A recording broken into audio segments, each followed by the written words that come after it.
Good afternoon, जय हिंद। ये जैसा कि आपको सबको पता है कि आज जो है नेशन वाइड पूरे देश के अंदर सिविल डिफेंस मॉक ड्रिल की प्रैक्टिस आज होनी है।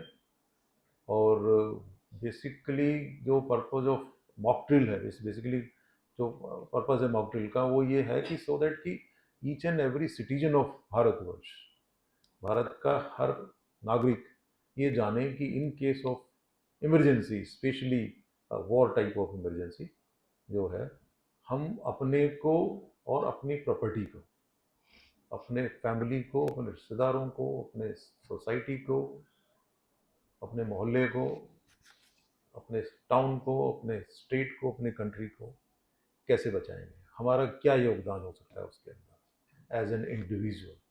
ठीक है, क्या हमारा सहयोग हो सकता है as regard arm forces is concern. इन्होंने अपना काम करना है, इन्होंने अपना काम करना है बॉर्डर पे। जैसे कि आप लोग कल देख चुके हैं कि पहलगांव का जो 22 अप्रैल को जो टेररिस्ट अटैक हुआ था, और जिसमें ये क्या नाम है, धर्म पूछ के और जो है टेररिस्ट ने 26 मेल लोगों को मारा था। और आई थिंक यही रीजन है कि जो कल रात को जो ऑपरेशन हुआ है उसका नाम ऑपरेशन सिंदूर रखा गया है। ऑपरेशन सिंदूर मतलब क्योंकि जो ये पूछने पे लेडी के कि भाई मुझे भी मार दो, कि नहीं नहीं आप इसलिए नहीं मार रहे हैं आके, तो ताकि आप भारत सरकार को बताएं, ताकि आप अपने प्रधानमंत्री मोदी जी को बताएं कि हमने क्यों मारा आपका।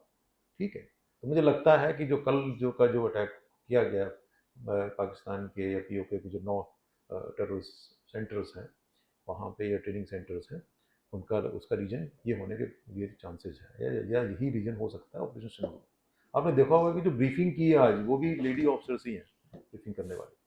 ठीक है, जहाँ तक हम लोगों का सवाल है या मेरा सवाल है कि मैं जो हूँ, मैं 35 ईयर्स आर्मी में रह के और पूरी लाइफ मैंने देखी उसमें। और जो जब हम 7वीं क्लास में थे तो 1971 के अंदर बीकानेर में रहते थे, और हमने रियल वॉर में ड्रिल्स क्या होती हैं ये हमने बचपन में प्रैक्टिस की है।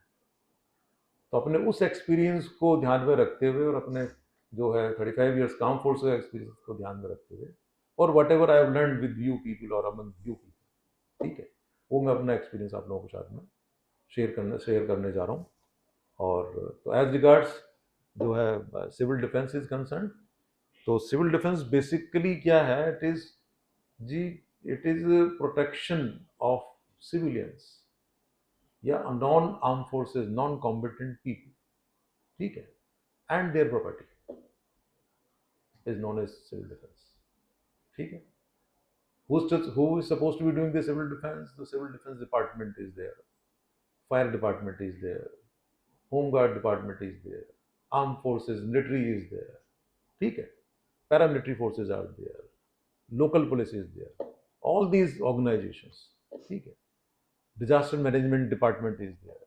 ये सारे डिपार्टमेंट जो हैं, ये किसी ना किसी रूप में कभी ना कभी ये इस टाइप की ट्रेनिंग कर रहे होते हैं। इवन हम लोग मेडिकल प्रोफेशन के अंदर हम लोग भी जो है डिजास्टर मैनेजमेंट की ट्रेनिंग करते हैं। बट ये जो वॉर टाइप ऑफ इमरजेंसी है, ठीक है, ये एक नेशनल लेवल के ऊपर है, बहुत बड़े लेवल के ऊपर है। इसमें हम ये नहीं कह सकते कि मैं why me, why should I, ये नहीं कह सकते आप।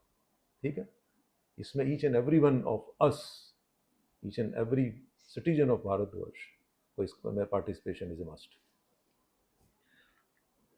जो पहली स्लाइड है इसमें यही बताने की कोशिश की गई है कि जो 22 अप्रैल को जो पहलगाम में टेरर अटैक हुआ था, और उससे जो सिचुएशन कंडीशन क्रिएट हुई है भारत के अंदर या पूरी दुनिया के अंदर, जो कंडीशन पॉलिटिकल कह दो, ये सिचुएशन क्रिएट हुई है, और उसमें because of the rising security concern at border and with in the country. ठीक है, सब चीज़ों को ध्यान में रखते हुए जो है मिनिस्ट्री ऑफ होम अफेयर्स ने कल ये डिक्लेरेशन किया था कि 244 डिस्ट्रिक्ट्स हैं जो इन्होंने ईयर मार्क किए हैं, जबकि 735 जिले हैं भारतवर्ष के अंदर। उसमें से 244 को ये मार्क किया गया है कि भाई मॉक ड्रिल जो है इनमें तो करनी ही करनी है। ठीक है, अब हम देखते हैं कि ये 244 डिस्ट्रिक्ट क्यों। तो जैसा कि जो आप समझ सकते हैं कि जितने भी बॉर्डर स्टेट्स हैं, तो बॉर्डर स्टेट्स के बॉर्डर डिस्ट्रिक्ट्स, ठीक है, सबसे पहला रीजन वो एरिया काउंट होता है।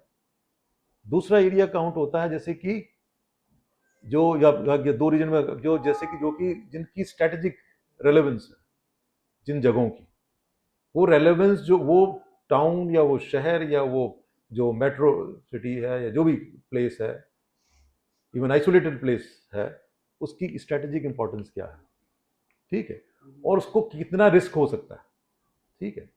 जैसे अगर हम न्यूक्लियर प्रोटेक्शन की अगर हम बात करें या बॉम्ब ब्लास्ट की बात करें, तो ऐसे कौन कौन सी जगह है जहां पे भी बम ब्लास्ट हो सकते हैं।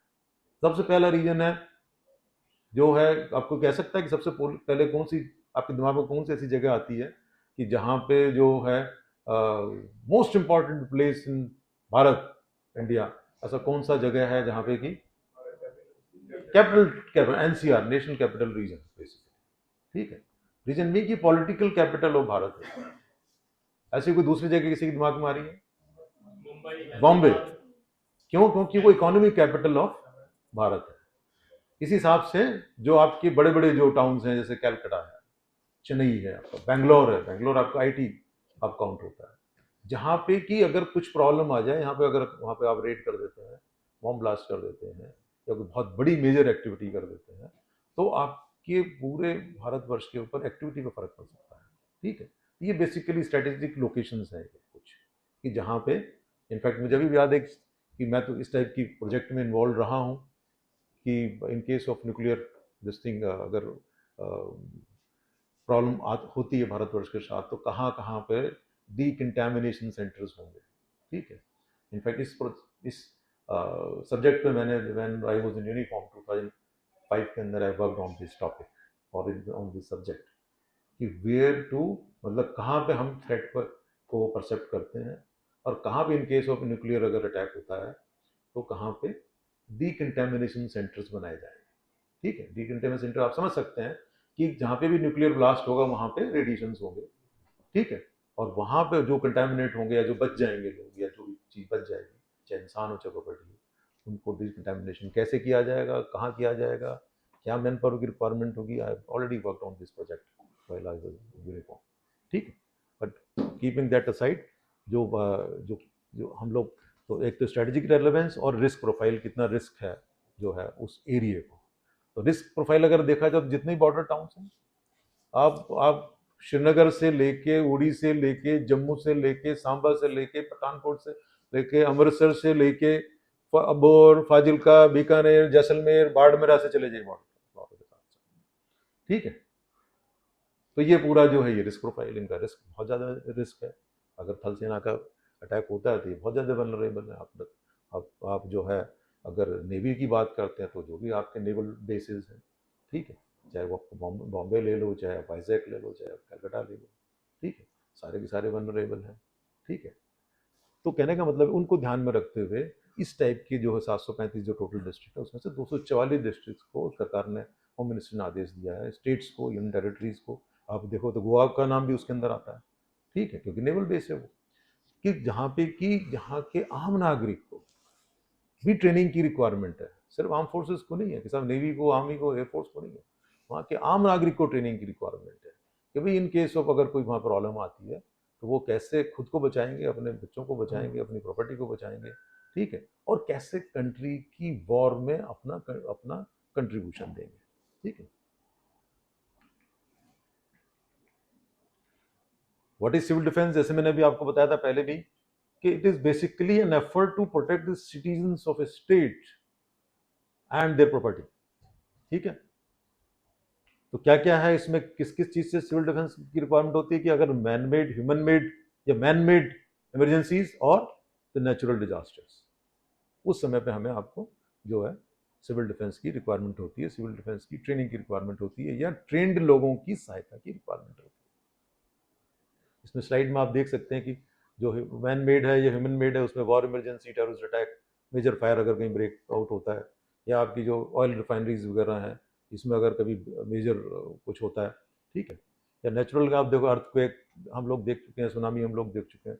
इस समय पे जो है ऐसे समयों पे हमें रिक्वायरमेंट होती है। As regard role of civil defence organisation, इस ऑर्गेनाइजेशन का क्या रोल है सिविल डिफेंस ऑर्गेनाइजेशन का? तो जो जहां तक बात कहते हैं कि गार्डिंग ऑफ हिंटरलैंड, मतलब जितने भी आपके स्ट्रेटेजिकली इंपॉर्टेंट एरियाज हैं, टाउन्स हैं, सिटीज हैं, ठीक है, इंडस्ट्रीज हैं, उनके साथ, उनके पीछे या आसपास का जो एरिया होता है जो कि लेस लुक्ड आफ्टर एरिया है, ठीक है, तो उस टाइप का, या जहां से आपके रिसोर्सेज मिल रहे हैं आपको, जहां से आपको मैन पावर सपोर्ट मिल रही है, जहां से आपको मटेरियल सपोर्ट मिल रही है ना, उस टाइप के एरिया के, हिंटरलैंड के एरिया को गार्ड करना जो है वो सिविल डिफेंस का के अंदर आता है। दूसरा, सपोर्टिंग द आर्म फोर्सेस, कि भाई आर्म फोर्सेज जो बॉर्डर पर लड़ रही हैं या लड़ेंगी, उनको कैसे हम सपोर्ट कर सकते हैं एज सिविलियन, क्या क्या सपोर्ट कर सकते हैं। अरे भाई मूवमेंट ऑफ ट्रूप्स होगा तो आप जो है, जैसे रेलवे ट्रैक्स हैं, बस ट्रैक्स हैं, ठीक है, हाईवेज हैं, उसका प्रोटेक्शन कौन करेगा? उसका प्रोटेक्शन करने के लिए जो है, in addition to police, each and every citizen की रिस्पॉन्सिबिलिटी है इन इस टाइप की वॉर टाइप की इमरजेंसी के अंदर पुलों की रक्षा की जाए। रेलवे ट्रैक को देखा जाएगा, यार कोई ऐसा तो नहीं उखाड़ रहा है उसको, कोई इंटरनल प्रॉब्लम होने के चांसेस, अभी तो कुछ घटनाएं हुई है, कानपुर के अंदर घटना हुई थी कि रेलवे ट्रैक के ऊपर गैस का सिलेंडर रख दिया गया। तो इस टाइप के एलिमेंट से भी बच के रहना है। तीसरा जो है, mobilising the citizens, each and every person of जो है नागरिक है, उसका मोबिलाइजेशन है, ठीक है, mobilisation each and every aspect, आप किसी भी एस्पेक्ट में समझ सकते हैं।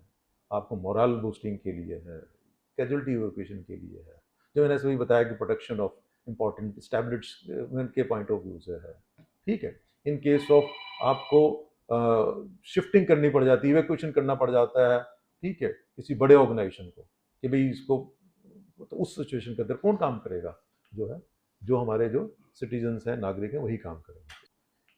एंड हेल्पिंग सिविल एडमिनिस्ट्रेशन, जो सिविल एडमिनिस्ट्रेशन है, ठीक है, उसको जो है हेल्प करना, तो सिविल एडमिनिस्ट्रेशन सब कुछ थोड़ा कर लेगा, ठीक है, गिने चुने डिपार्टमेंट से गिने चुने लोग हैं उसके अंदर, तो हमें कंधे से कंधा खड़ा होकर के काम, जैसा कि कोविड के टाइम पे देखा था, कोविड में ऑल्सो है बेसिकली, वो तो वर्ल्ड वाइड जो है इमरजेंसी थी, ठीक है, उस समय पे सबने साथ दिया, पुलिस वालों ने भी दिया, सबने काम किया उस समय के अंदर। तो सिमिलर टाइप ऑफ सिचुएशन जो है वार के अंदर जो है, each and everybody is expected to contribute their whatever bit they can do it. अब who will participate in this civil defence drill? Participate कौन करेगा? जैसे मैंने बताया कि ईच एंड एवरी नागरिक, ठीक है, तो इसमें कौन कौन लोग हैं? वॉलंटियर लोग हैं, ठीक है, जो वॉलंटियर प्रॉपरली, जो कि सिविल डिफेंस की ट्रेनिंग के लिए तैयार होते हैं, ट्रेनिंग लेते हैं जाके इंस्टीट्यूट्स के अंदर, ठीक है, होमगार्ड के लोग हैं, ठीक है, सिविल डिफेंस वार्डन्स हैं, बैंगलोर में इसका हेडक्वार्टर है, बैंगलोर में इसका ट्रेनिंग इंस्टीट्यूट है, उनको कहते हैं कि हम 55 या 52 डिस्ट्रिक्ट के अंदर जो है सिविल डिफेंस वार्डन्स ट्रेन करेंगे, वट अभी तो, ठीक है, वो प्लानिंग है उन लोगों की। एनसीसी के बच्चे हैं, एनएसएस के बच्चे हैं, स्टूडेंट्स फॉर, है ना, community outreach support, basically community को क्या सपोर्ट चाहिए उस समय पर, ठीक है, बीमारों को कैसे इवैक्यूएट करना, कैसे अगर कहीं खाना नहीं, खाना प्रोवाइड करना है, कैसे अगर, ठीक है, तो वो टाइप की चीजें हैं। Paramilitary forces and police force, ठीक है, फॉर एनफोर्समेंट एंड सिमुलेशन, जो जो भी फोर्सेज हैं, पैरामिलिट्री हैं, जो भी हैं, इनको जो है, इनका भी रोल जो है इसके अंदर आता है। ये ट्रेनिंग भी करेंगे, साथ साथ में मॉनिटरिंग भी करेंगे, ठीक है, और साथ साथ में इन जो रिपोर्ट सपोर्ट भी देंगे इनको। फॉर एग्जाम्पल, जैसे आपके मेट्रो है, दिल्ली मेट्रो है या बेंगलोर मेट्रो जो है ना, तो मेट्रो में कौन सपोर्ट दे? पैरामिलिट्री वाले सपोर्ट कर रहे हैं, तो इनको और अटेंटिव होना पड़ेगा उस समय पे, सो दैट की things are running smoothly, country smoothly चलती रहे। And after drill each and every state, union territory जो है, एक सेंट्रल गवर्नमेंट को एक्शन टेकन रिपोर्ट जो है, इसी जो आज का दिन बताया गया ट्रेनिंग का, मॉक ड्रिल का, उस पर ये they are suppose to be submitting the report, state government and the union territory report to the ministry of home affairs. तो ट्रेनिंग इन सिविल डिफेंस जो है, ये कितने लेवल पे है?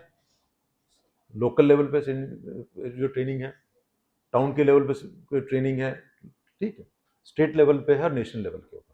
ये जो आज की जो वो हो रही है, बेसिकली ये नेशनल लेवल पे ट्रेनिंग है, मगर ये नेशनल लेवल तभी पूरी होगी ना जब स्टेट लेवल पे, लोकल लेवल पे हो रही होगी, ठीक है। आज मैं आप लोगों को यहाँ लेके बैठा हुआ हूँ, मैं उसी का एक पार्ट है ये, कि मैं ये चाह रहा हूँ कि जो वट एवर आई नो, ठीक है, मेरा जो स्टाफ है, मेरे जो 400-500 आदमियों का स्टाफ है, और उसमें से जो लीडर्स हैं मेरे, ठीक है, they must know in case of requirement wherever they are staying, they may be of help to the society and in जो है in turn the country. Otherwise national defence college Nagpur के अंदर है, national civil defence college, जहाँ पे की training होती है। अदरवाइज 14 इंस्टीट्यूट्स हैं, अगर जैसे फायर ट्रेनिंग, फायर डिपार्टमेंट है, उनके अपने 14 इंस्टीट्यूट्स हैं। कुछ अब 14 इंस्टीट्यूट है, स्टेट तो 28 हैं आपके पास, तो उन्होंने 8 इंस्टीट्यूट ऐसे हैं कि जो कि उन्होंने जो है गवर्नमेंट ने बोला नहीं, ये सो स्टेट इस इंस्टीट्यूट में जाएंगे, सो स्टेट के लोग इस इंस्टीट्यूट में जाएंगे, ठीक है, that sort of thing. What we expect at this point of time, हम क्या एक्सपेक्ट कर रहे हैं इसमें, या सरकार क्या एक्सपेक्ट कर रही है? अरे सरकार ना करें, हम अपने बचाव के लिए, कि हम कह तो रहे हैं कि साहब जो है गवर्नमेंट जो है फुल फ्लैज वॉर, कुछ लोग ये चाह रहे हैं कि एकदम से जी फौज को आदेश दो और पाकिस्तान के ऊपर चढ़ जाओ, ठीक है। ये नहीं पता कि आप देख रहे हो कि रशिया और यूक्रेन लगे हुए 3 साल हो गए, 4 साल हो गए, ठीक है, कोई रिजल्ट नहीं निकल के आ रहा है। इसराइल हमास लगा हुआ है, 2 साल 1.5 साल होने वाले हैं, कुछ रिजल्ट निकल के नहीं आ रहा। तो जो इंटरनेशनल लेवल पे लोग हैं, या हमारे जो कुछ लोग ऐसे हैं, वो ये चाह रहे हैं कि फुल फ्लेज वॉर हो जाए। क्यों हो जाए? आपकी सारी ग्रोथ रुक जाएगी, सारे आपका डेवलपमेंट रुक जाएगा, ठीक है, और हम 100 साल पीछे चले जाएंगे। तो इसका मतलब ये है कि the strategy has to be something different, ठीक है।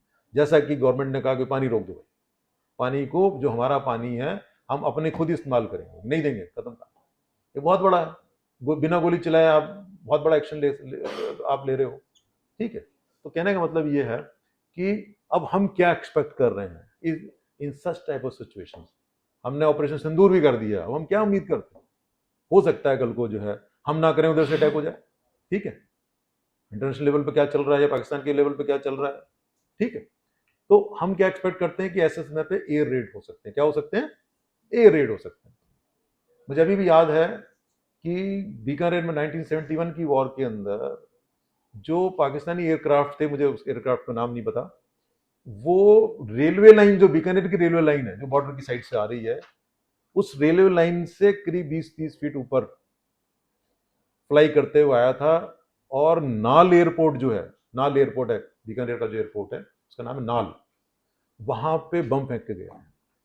मगर क्योंकि पूरा रेतीला एरिया, रेगिस्तान का एरिया है, और वो सारे के सारे बम जो है रेत के अंदर धंस गए थे, ठीक है। तो कहने का मतलब ये है कि इस लेवल पे चीजें हम एक्सपेक्ट कर सकते हैं कि कहीं पे भी, तो जितने भी जहां जहां पे भी एयरपोर्ट्स हैं, बीकानेर का जैसे नाल एयरपोर्ट मैंने भी आपको बताया, ठीक है, आपका जोधपुर का एयरपोर्ट है, आपका अमृतसर का एयरपोर्ट है, आपका जम्मू का एयरपोर्ट है, आपका श्रीनगर का एयरपोर्ट है, ठीक है, जो आपका आगरा का एयरपोर्ट है, ठीक है, बॉम्बे में एयरपोर्ट है। तो ये जो बड़े वल्नरेबल एयरपोर्ट्स हैं, ठीक है। तो एयरपोर्ट का मतलब ये है कि एक आध इंच इधर उधर कैलकुलेशन हुई तो जो आसपास रह रहे हैं वो शहर के अंदर है। दिल्ली का जो एयरपोर्ट है, दिल्ली में इंदिरा गांधी एयरपोर्ट है, दूसरा बनने जा रहा है, ठीक है। मोस्ट वल्नरेबल एरियाज हैं जहाँ पे एयर रेड होने के चांसेज हैं, ठीक है, क्योंकि कोई लड़ेगा तो अपना पूरे दम के साथ लड़ेगा, ठीक है। तो वो यहाँ पे आपके नॉर्मल बम गिरने के चांसेज हैं। आज की डेट में आपको पता होगा कि मिसाइल्स, ठीक है, कंट्री ने मिसाइल बना रखी है, हम लोग अपनी कंट्री ने बना रखी है, 2000 किलोमीटर तक यहीं से बैठ के मार दोगे आप। सिमिलरली पाकिस्तान ने शाहीन बना रखी है, वो 800-900 हज़ार किलोमीटर तक करती है। इसका मतलब ये है कि एयरक्राफ्ट उड़ाने की जरूरत ही नहीं है, मिसाइल अटैक हो सकता है। उस मिसाइल के ऊपर आपका नॉर्मल बम भी आ सकता है और न्यूक्लियर हेड भी आ सकता है, ठीक है। देन आपका मेजर फायर एक्सीडेंट्स हो सकते हैं, जो इंटरनल जो हैं आप लोग हैं, जो जासूस लोग हैं, या जो कि एंटी नेशनल की बात सोचते हैं, ऑयल रिफाइनरीज हैं, पावर प्लांट्स हैं, इनके ऊपर इनको जो है इन पर अटैक कर सकते हैं, इनके ऊपर आग लगाई जा सकती है। टेररिस्ट अटैक जैसे पहलगाम हुआ है, दिल्ली में पहले होते थे ना, बॉम्बे में भी हुआ था, तो कहीं भी हो सकता है, तैयारी चल रही हो। And dropping of nuclear bomb, मैंने इसमें 3 क्वेश्चन मार्क लगाए, ठीक है। पाकिस्तान के पास में न्यूक्लियर बॉम्ब है, इसमें कोई डाउट नहीं है, ठीक है, 40 साल पुराने हैं, ठीक है, हो सकता है ना फटे, और ये भी हो सकता है फट के तो क्या कर लोगे आप, है ना। जो 10 केटी का बॉम्ब है या 20 केटी का बॉम्ब है, हम लोगों के पास तो 40 के ऊपर भी है, बट 10 केटी वाला इन्होंने डाले थे कहाँ ना, जापान हिरोशिमा नागासाकी में डाले 10 केटी के बॉम्ब थे, ठीक है। 20 से 25 किलोमीटर तक कुछ पता नहीं लगेगा, पहले 5 किलोमीटर तक तो इतनी ज़्यादा हीट जनरेट होती है कि सब कुछ जल जाता है। और उसमें भी एक एग्जाम्पल मैं देख रहा था कि मैं आपको लोगों को बताऊंगा कि इवन 170 मीटर दूर 6 अगस्त 1945 को पड़ा था बॉम्ब, ठीक, हाँ 1945 को हिरोशिमा में जो पड़ा था, एक कि 170 मीटर दूर जो था उस पॉइंट से भी बंदा बचा हुआ था। कैसे बचा था बात करेंगे थोड़ा सा। तो कहने का मतलब ये है कि हम क्या एक्सपेक्ट कर रहे हैं, air red in the form of bomb, aircraft है बम छोड़ के चला जाए। मिसाइल पे आप बम लगाओ, नॉर्मल न्यूक्लियर हेड कुछ भी लगाओ पहुंच सकता है। इंटरनल जो है बड़ी बड़ी रिफाइनरीज हैं, आग लगाई जा लग सकती है, टेररिस्ट अटैक हो सकते हैं, and dropping of nuclear bomb हो सकता है। ये चीज़ें जो हैं हम एक्सपेक्ट करते हैं कि ये वॉर के अंदर की जो है इमरजेंसी के अंदर ये चीज़ें हो सकती हैं, ठीक है। अब वाटर सिविल डिफेंस ड्रिल्स, ये ड्रिल्स क्या है सिविल डिफेंस की, हमने ये तो देख लिया कि क्या क्या हो सकता है, ठीक है। तो ड्रिल क्या है कि जो चीजें हमने एक्सपेक्ट की उन्हीं चीजों से बचने के लिए तो हमें ड्रिल करनी पड़ेंगी ना। द फर्स्ट ड्रिल इज, जैसे कि अब क्या होगा, जैसे आज बात कह रहे हैं कि शाम को 7 बजे जो है वो ब्लैकआउट की प्रैक्टिस होगी। आज बात चल रही थी अभी जो है मीडिया वाले से, और तो उसमें के लिए पहले क्या करते हैं कि सायरन होता है, एयर रेड सायरन बजते हैं। क्या बजते हैं? सायरन बजता है कि एयर रेड के पॉइंट ऑफ व्यू से। तो उस सायरन का मतलब ये होता है कि अभी जो है please be prepared, and image उसके बाद में आपको 2 मिनट 3 मिनट 4 मिनट के बाद में ये एक इंडिकेशन है कि जो है एयर रेड के चांसेज हैं और अभी हम ब्लैकआउट कर रहे हैं। ब्लैकआउट सेंट्रल लेवल पे ब्लैकआउट होता है, बट आज के ज़माने के अंदर सारी बड़ी बड़ी मल्टी स्टोरी बिल्डिंग में जनरेटर्स लगे हुए हैं, लाइट जाती है ऑटोमेटिकली ऑन हो जाता है, लोगों ने इन्वर्टर्स लगा रखे हैं। तो अगर सेंट्रल लेवल वो बिजली काट भी देंगे तो भी जो है वो बड़ी बड़ी बिल्डिंग्स में जो है विद इन कितना है 10 मिनट के अंदर अंदर या 5 मिनट के अंदर अंदर जो है जिसका जितना वो पीरियड है, अपने आप ऑटोमेटिकली जनरेटर्स ऑन हो जाते हैं। तो सेंट्रली बिजली बंद करने का कोई ज़्यादा वो है नहीं, बट फिर भी गवर्नमेंट अपने लेवल पे करेगी। हमसे क्या एक्सपेक्ट करती है कि हम जो है जो ये जो हमारे जनरेटर के लोग हैं, जैसे हमारा हॉस्पिटल है 2 जनरेटर हमारे पास है, बंद हो जाए एकदम से ऑन हो जाता है, ठीक है। तो हमें उस समय पे देखना पड़ेगा कि जनरेटर्स को ऑटोमेटिकली ऑन ना होने दें, ठीक है, चाहे सोसाइटी हो चाहे कोई भी हो। और जो आपके जो वल्नरेबल पेशेंट्स हैं, ठीक है, जिनको की रिक्वायरमेंट है, उनको चाहे हम बैटरी पे लें किसी चीज़ पे लें, ठीक है, या कुछ और चीज़ करें, लाइट को बाहर ही ना जाने दें। क्या करें? मिनिमल लाइट करके जो है उसको बाहर ही ना जाने दें। तो इसका मतलब क्या होगा कि सपोज एक फैमिली में 4-5 लोग हैं या एक वार्ड के अंदर 10 आदमियों का स्टाफ है, 12 आदमियों का स्टाफ है, उनका फटाफट काम ये होता है कर्टेन्स ड्रॉ करना। क्या करना है? कर्टेन्स ड्रॉ करना है। कोई मेजर लाइट है सब ऑफ कर देंगे, आपने मोबाइल ऑन नहीं करना है, आपने टॉर्च ऑन नहीं करनी है, ठीक है।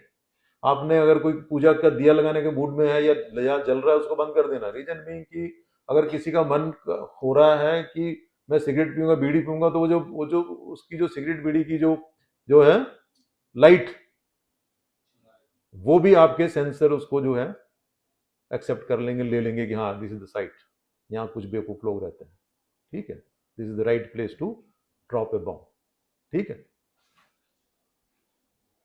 तो ये बेसिकली जो है अर्बन एरियाज के अंदर जो है क्या कहते हैं अपना ब्लैकआउट्स का। वो तो गांव में तो वैसे ही लाइट एक बार को शाम हुआ रात हुआ सोने का मूड हुआ सबको बंद हो जाती है। आजकल शायद ना होती हो बट फिर भी वहाँ थोड़ा आसान है। देन क्या है? Shelter protocol. What is this shelter protocol? कि इन केस ऑफ रिक्वायरमेंट अगर हमें ये लगता है कि देखो कितना ड्रास्टिकली अपोजिट एक्शंस हैं, अगर ये वार्निंग मिलती है कि नॉर्मल बॉम्ब गिरेगा, ठीक है, 10 kT 20 kT 40 kT what ever is that, ठीक है, वो तो न्यूक्लियर हो गया केटी वाला, तो ठीक है नॉर्मल बम गिरेगा हवाई जहाज से या चाहे वो मिसाइल के साथ आए। उस सिचुएशन के अंदर हमने घर से बाहर भागना है। कहाँ जाना है? घर से बाहर जाना है। कहाँ जाना है? असेंबली एरिया में जाना है। जैसे जब डिजास्टर मैनेजमेंट होता है यहाँ क्या सिखाया गया है, एक से क्या सिखाता हूँ कि जो है अगर इवैक्यूएशन का हमें ऑर्डर मिलता है तो हमें अलॉन्ग विद द पेशेंट बाहर जाना है, ठीक है, जिसको जैसे भी ले जा सकते हैं, ठीक है। वल्नरेबल को ध्यान से ले जाना है, बूढ़े बच्चों का ध्यान रखना है, वो जो वल्नरेबल है जिसका ऑपरेट हो रखा है उसका ध्यान रखना है। तो कहने का मतलब ये है, उस टाइप की सिचुएशन के अंदर आप बिल्डिंग में के अंदर रहेंगे तो नुकसान होने के चांसेस हैं। तो उसके लिए क्या होती है, ट्रेंचेज होती हैं। क्या होती हैं? ट्रेंचेस।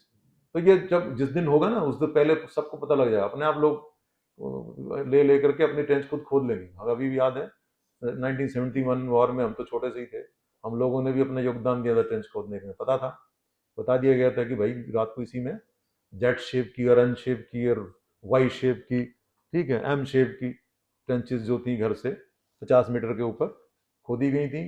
रफली आपसे 4 से 5 जो जिसको कहते हैं आध बंदा उसमें खड़ा हो जाए और उसके बाद बैठ जाए जरूरत पड़ने पे। खड़ा हो गया आप यहाँ तक आपको 5 से 6 5 फीट या 5.5 फीट की, तो 5 के आसपास खोदनी पड़ेगी, ठीक है। ऐसा भी नहीं हो कि पानी बरसात आ जाए, पानी भर जाए, बंदा डूब जाए, ऐसा कि वो निकलने के चांसेस, ठीक है। देन अभी आपने देखा होगा कि ये मैंने मेट्रो टनल्स की बात की है यहाँ पे। उस जमाने में मेट्रो नहीं थी 71 के अंदर, आज में मेट्रो है आपके पास। बहुत बड़े बड़े शहरों के अंदर मेट्रो टनल्स बनी हुई है, ठीक है। वो एक बहुत बड़े शेल्टर की एरिया हो सकता है, बट अभी मैं बात कर रहा हूँ नॉर्मल बॉम्ब की, ठीक है। उस सिचुएशन के अंदर इंडिकेशन होगा बाहर जाना, ट्रेंचेज में जाना है, जरूरत पड़ेगी तो इंटरनल में जहाँ अगर जिसको जहाँ मौका मिलता है, ठीक है। या जैसे गवर्नमेंट डायरेक्ट करती है, जैसे पुलिस जो है डायरेक्ट करती है, जैसे पैरामिलिट्री सीआईएसएफ ये लोग डायरेक्ट करते हैं, जैसे सिविल डिफेंस वाले लोग हमें बताते हैं कि भैया आप लोगों के लिए ये टनल है, ठीक है। फरीदाबाद की तो प्रॉब्लम ये कि टनल ऊपर है, हवा के अंदर मेट्रो जा रही है, तो आपके पास लिए वो टनल नहीं है, ठीक है।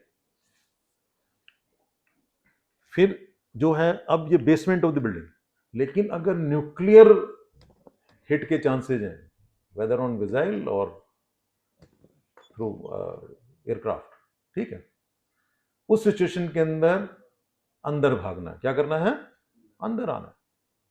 द बेस्ट प्लेस इज, हाँ जी डॉक्टर साहब बताइए, इन case of nuclear best place कौन सा है किसी भी बिल्डिंग के अंदर?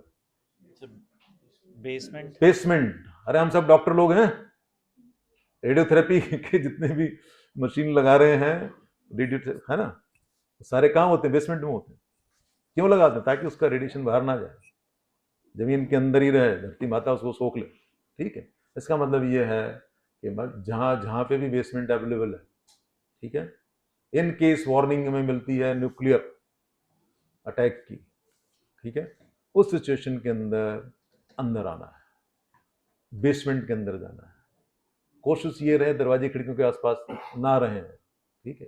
बेसमेंट में रहेंगे बचे रहेंगे। वो जो मैंने बताया था ना आपको 6 अगस्त 1945 हिरोशिमा में जो बम पड़ा था, 170 मीटर दूर एक बंदा था जो बच गया था, क्योंकि वो किसी बिल्डिंग के या किसी वो बेसमेंट में था, इजबल धरती के अंदर था 170 मीटर दूर, वो बच गया था, ठीक है। कहने का मतलब ये है कि अगर हमें उसकी मिलता है तो हमें, अगर हमें न्यूक्लियर अटैक की कोई वार्निंग मिलती है, ठीक है, उस सिचुएशन में हो सकता है ये बताएं कि न्यूक्लियर के लिए ऐसा सायरन बजेगा, उसके लिए ऐसा सायरन बजेगा, ठीक है। ये सारी चीज़ें धीरे धीरे निकल के आएंगी, अभी तो जागे हैं लोग, ठीक है। तो कहने का मतलब ये है उस सिचुएशन में हमें बेसमेंट के अंदर जाना है। अब जाके करना क्या है, उससे पहले हमें क्या प्रिपरेशन करनी है? उससे पहले जो हमें प्रिपरेशन ये करनी है कि जिस किसी को थोड़ा बहुत अपने बिस्किट बिस्किट पानी की बोतल वोटल जो है भाई अपना बना के पैकेट रख लो, ठीक है। उससे क्या होगा कि भाई जो थोड़ा बहुत जो अगर 1 2 दिन 4 दिन 5 दिन अगर बाई चांस बेसमेंट में 10 दिन बेसमेंट में रहना पड़ गया, तो हम अपना मिनिमल सर्वाइव, मतलब बेसिकली फॉर दिस सर्वाइवल जो है, हम लोग जो है जो भी इंसान है जो फंसा वहाँ पे वो अपना सर्वाइव कर सके, तो रिक्वायर्ड अमाउंट ऑफ कुछ बॉटल्स में पानी, बिस्किट विस्किट या जो भी कुछ शक्करपारे टाइप की जो भी चीज़ है जो कि जल्दी ख़राब नहीं होगी, ठीक है। तो लाइट ईट्स जिसको कहते हैं, मैगी से काम नहीं चलेगा, क्योंकि मैगी के लिए तो आपको आग जलानी पड़ेगी, ठीक है। और हो सकता है चिंगारी कहीं खिड़की उड़की से बाहर निकल जाए, ठीक। तो कहने का मतलब ये है कि लाइट ईट्स, ठीक है। और जो है पानी का थोड़ा बहुत अरेंजमेंट आपके पास रखना पड़ेगा। जिनको दवाइयाँ चल रही हैं, जो मेडिकेशन पे चल रहे हैं लोग, उनको उनकी दवाइयों का छोटा पैकेट बना के रखना है। ये नहीं कि पूरा मेडिकल स्टोर खरीद कर जो है पड़ोसी के मेडिकल खाली कर दें, जैसे लोगों ने HCQ खाली किया था कोविड के टाइम पे, बाजार में HCQ मिलना बंद हो गया था, ठीक है। ऐसा नहीं करना है। किसी को हाइपरटेंशन का, अपने हाइपरटेंशन की भैया 10 दिन 1 महीने की दवाई खरीद के रख लो यार, खत्म करनी, डायबिटीज की खरीद के रख लो, ठीक है। कोई कोई किसी को कोई और कोई दवाई चल रही है ले लो भाई, हमारे जैसे बंदे को कोई भी हेडेक होता है, हेडेक की 2 4 टैबलेट रख लो, ठीक है। ऐसे उस समय पर होगा नहीं, पर फिर भी जो है। तो ये छोटा वो जो आप लाइट ईट्स, वाटर, मेडिकेशन, ठीक है, जो आप हमारे वल्नरेबल फैमिली मेम्बर्स हैं या पेशेंट्स हैं, हॉस्पिटल में पेशेंट फैमिली मेम्बर्स घर में हैं, ठीक है, माँ बाप हैं या ग्रैंड पेरेंट्स हैं या छोटे बच्चे हैं, उनका ध्यान रखें, उनको सपोर्ट करके लेके जाएं। जैसे मैंने बताया वेकेशन के टाइम पे या जैसे जाना होता है, भगदड़ ना मचाएं, ठीक है। इवन अगर हम किसी मॉल के अंदर हैं तो मॉल के अंदर ये ना भागे ना, ठीक है, अपना को काम एंड क्वाइट रखना है, ठीक है, माइंड को एजिटेट नहीं करना। एजिटेट करेंगे तो भागेंगे, भगदड़ मच जाएगी, वक्त तो बाद में करेगा, पहले ही लोग मर लेंगे, ठीक है। तो कहने का मतलब ये है, अपने को काम रखना है, शांत रखना है, दिमाग को शांत रखना है, ठीक है। और वल्नरेबल लोगों की सहायता करनी है, कोई प्रेग्नेंट लेडी है उसकी सहायता करनी है, बच्चा है उसकी सहायता करनी है, बूढ़ा है उसकी सहायता करनी है, ठीक है। तो कहने का मतलब इन चीज़ों का हमें और ध्यान रखना साथ के साथ। फिर दूसरा इसमें एक चीज और बोली है कि न्यूक्लियर के अंदर जो है, जो पहले 10 मिनट है, क्या है, फर्स्ट 10 मिनट्स, वैसे तो इतना टाइम देगा नहीं, बट पहले 10 मिनट जो होते हैं वो आपको कहीं बाहर घूम रहे हैं, बिल्कुल अंदर आ जाओ, कहने का मतलब ये विद इन पहले 10 मिनट के अंदर आगे अंदर बेसमेंट में पहुंच गए, बिल्डिंग के अंदर पहुंच गए, घर के अंदर पहुंच गए, तो कुछ तो बचोगे, ठीक है। और जो इसके अंदर उसके बाद में फर्स्ट 10 मिनट के बाद में जो है, तो फर्स्ट 24 आवर्स के अंदर काफ़ी कुछ निकल जाता है। फिर नेक्स्ट 48 आवर्स इस टाइप से जैसे जैसे टाइम बीतता है और जो रेडिएशन की जो डोज है वो एटमोसफेयर में कम होती रहती है, क्योंकि खुला है, कम होती जाती है। But what ever bin absorb in water और आपके जमीन के अंदर जो हो गया वो तो रहेगा, सालों तक रहता है उस, ठीक। उसके बाद में कैमोफ्लेज एक्सरसाइज, जो स्ट्रेटेजिकली इंपॉर्टेंट जगह है, ठीक है, जैसे आपकी टावर्स है, ठीक है, उनको कैमोफ्लेज करना। कैमोफ्लेज का मतलब यह है कि उनको ऐसे कपड़े पहनाना या ऐसे ढकना कि वो अगर आप ऊपर से एरियल अगर आप व्यू ले रहे हैं तो वो आइडेंटिफाई ना हो।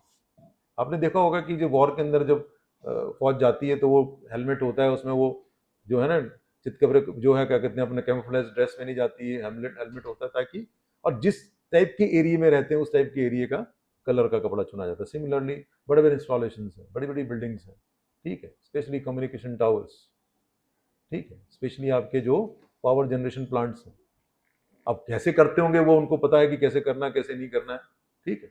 और तो ये चीज़ें जो है तो स्ट्रेटेजिकली एसेट जो है पावर प्लांट्स, टेलीकॉम टावर्स वगैरह, इनको जो है टेम्परेरीली जो है कैमोफ्लाइज करना है, ठीक है, ताकि एरियल अगर कोई फोटोग्राफी हो रही है या किसी को वो हो रहा है, एरियल व्यू जो है उसका ऑब्स्ट्रक्ट हो जाए, ठीक है। इस ये बहुत बड़ी एक्सरसाइज है, बड़े लेवल पे जो है एक्सरसाइज करने की है। और जो पीपल इन पावर है उनकी रिस्पॉन्सिबिलिटी है, people responsible for all those things, है ना, वो, ठीक है। देन इवैक्यूएशन ड्रिल, कि जो मॉक जो है इवैक्यूएशन ड्रिल जो है, ये बड़े लेवल से छोटे लेवल की बात हो रही है कि गवर्नमेंट ये डिसाइड करती है कि इस ऑर्गेनाइजेशन को यहाँ से शिफ्ट करना, क्योंकि मोस्ट वल्नरेबल एरिया है ये, स्ट्रेटेजिकली लोकेटेड है, तो लेस स्ट्रेटेजिकली लोकेटेड एरिया में कर दो, तो वो इवैक्यूएशन की प्रैक्टिस की जाती है, ठीक है। जैसे हम लोग पेशेंट की इवैक्यूएशन की बात करते हैं, वहाँ पे पूरे ऑर्गेनाइजेशन की इवैक्यूएशन की बात हो रही है, ठीक है। तो जैसे जैसे ऑर्गेनाइजेशन उसके हिसाब से वो लोग अपना प्रिपेयर करके, ठीक है, उसको जो है रीलोकेशन की प्रैक्टिस जो है करनी होती है। हम लोग पेशेंट की करते हैं, हमें पता है कि भाई डिजास्टर के टाइम पे जो है, अगर कहीं पे फायर का डिजास्टर है या कुछ और डिजास्टर है, तो हम जो फायर से अपोजिट साइड के अंदर, ठीक है, जो है अपना फायर एग्जिट से निकलने की कोशिश करते हैं या अपने पेशेंट्स को निकालते हैं, उनके साथ जो इक्विपमेंट लगे हुए, इंस्ट्रूमेंट लगे हुए हैं जो कि लाइफ सेविंग है, उनको निकालते हैं, ठीक है। क्योंकि जो द मोस्ट इंपॉर्टेंट, ये सारी एक्सरसाइज किस लिए हो रही है, saving of life and property, वही है, अदरवाइज नहीं है तो कुछ करने की जरूरत नहीं।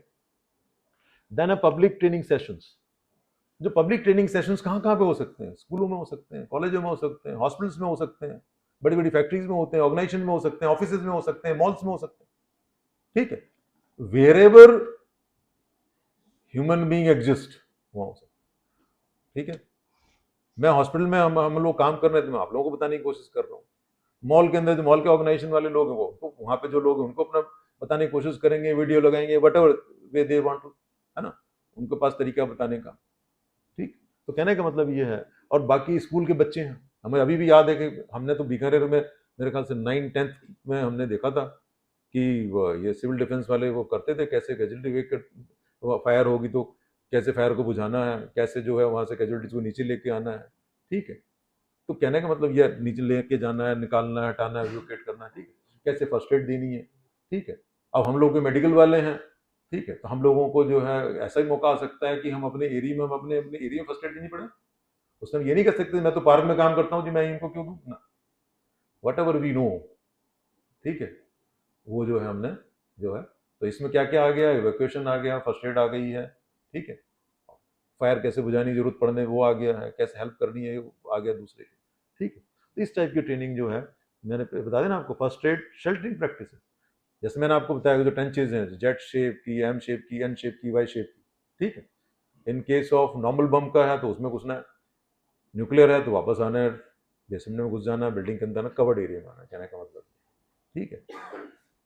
ब्लैकआउट का होना है, सायरन बज गया, ब्लैकआउट होना है, तो सबने मिलके, अरे भाई बच्चे हैं वो अपना पर्दे खींच दो, ठीक है, कोई कोई बंदा जो अगर चूल्हा जला उसको बंद कर दो, लाइट बंद कर दो, मोबाइल बंद कर दो, दिया बंद कर दो, ठीक है, सब लोग मिलके करेंगे तो जल्दी हो जाएगा, नहीं तो कोई ना कहीं भूल सकता है, अगर मैं तो भूल गया उस समय पे ऐसे नहीं चलेगा। आई थॉट, मैंने सोचा कि मम्मा करेगी या डैडी करेंगे, है ना, या डैडी ने सोचा कि मैंने सोचा कि बेटा करेगा या बेटी करेगी, उसमें सोचना ही नहीं है, अपना डिवाइड कर लो भाई, मैं पर्दे लगाऊंगा, मैं ये करूंगा, मैं ये करूंगा, ये करूंगा, ठीक है, like this distribute responsibility among yourself. What I want to convey is this thing कि अपने घर के अंदर, अपने ऑर्गेनाइजेशन के अंदर रिस्पॉन्सिबिलिटी जो है डिस्ट्रीब्यूट कर लें, किसको क्या करना है, ठीक है। जैसे हम लोग हॉस्पिटल के अंदर हैं, ऐसी सिचुएशन आती है तो हमें पता होना चाहिए कि जैसे हमारे हाउसकीपिंग डीडीए हैं, फटाफट पर्दे शर्दे लगाओ, जो भी whatever way you want to abstract the light, ठीक है, जनरेटर नहीं ऑन होने देना, ठीक है। हमने मिनिमल जो है पर्दे क्यों लगाने, उसका रीजन ये है ताकि मेरा पेशेंट भी ना मरे। कितने पेशेंट होंगे ऐसे, 4-5 बस, उनको किसी छोटे कमरे में कर सकता हूँ, उनको बेसमेंट में शिफ्ट कर सकता हूँ, कर सकते हैं ना सर? हाँ सर, शिफ्ट कर सकते हैं ना, अगर मेरे पास 5 वेंटिलेटर पे है तो मैं आईसीयू में को चलाऊंगा, बेसमेंट में शिफ्ट कर दूंगा पेशेंट्स को अपने, वहां पे वेंटिलेटर लगा दूंगा, ऑक्सीजन तो वहां भी आ रही है, ठीक है, अमू बैग में कर दूंगा, रात निकालनी है दिन में फिर ऊपर कर लूंगा। कहने का मतलब ये है, इन वॉट एवर वे जो है वी आर सपोज, और whatever we are suppose to be doing to save life and property, ठीक है, वो हमें अपने अपने लेवल पे करना है। ये लास्ट स्लाइड है, और बता दिया मैंने कहाँ कहाँ पे ट्रेनिंग का, मैंने पहले ही बता दिया है। द मोस्ट इंपॉर्टेंट थिंग, जो मैसेज आपने यहाँ से लेके जाना है या अपने परिवार में, अपने मोहल्ले में सब जगह बताना है, वो मैसेज क्या है? ये 4 पॉइंट है। पहला है काम रिस्पॉन्स बिहेवियर, अपने को शांत रखना है, ठीक है, कि भाई ठीक है देखी जाएगी, शांत रहो, एजिटेट मत हो, अपना ब्लड प्रेशर मत बढ़ाओ, अपना शुगर मत बढ़ाओ, ठीक है, नहीं तो टैकीकार्डिया होगा, फिर जो है फिर वो जी प्रोपेनोलोल ढूंढो उनके लिए, ये करो वो है ना, एंग्जाइटी की दवाई ढूंढो ना, पहले से रख लो, ठीक। शेल्टरिंग प्रैक्टिसेस, जैसे मैंने बताया, नॉन न्यूक्लियर थ्रेट घर के बाहर और न्यूक्लियर थ्रेट घर के अंदर, यही मैसेज है। इमरजेंसी फर्स्ट एड, कोई गिर गया, चोट लग गई, भाई अपना उसको पट्टी पट्टी घर में ही बांध लो, जहां available, whatever we can do, whatever you can do, ठीक है, फर्स्ट एड कर लीजिए, ठीक है, थोड़ा बहुत सीख लीजिए, नहीं आता है तो, ठीक। एंड इवैक्यूएशन इन केस सरकार का ऑर्डर आता है या organisation civil defence authorities order देती है, ठीक है, उसमें डीएम साहब भी हैं, ठीक है, कि भैया यहाँ से निकल लो, most strategically located high risk zone में आप रहते हो, ठीक है, प्लीज मूव, इवैक्यूएट योरसेल्फ, ठीक है, including your patients if you are in hospital. Thank you very much, जय हिंद।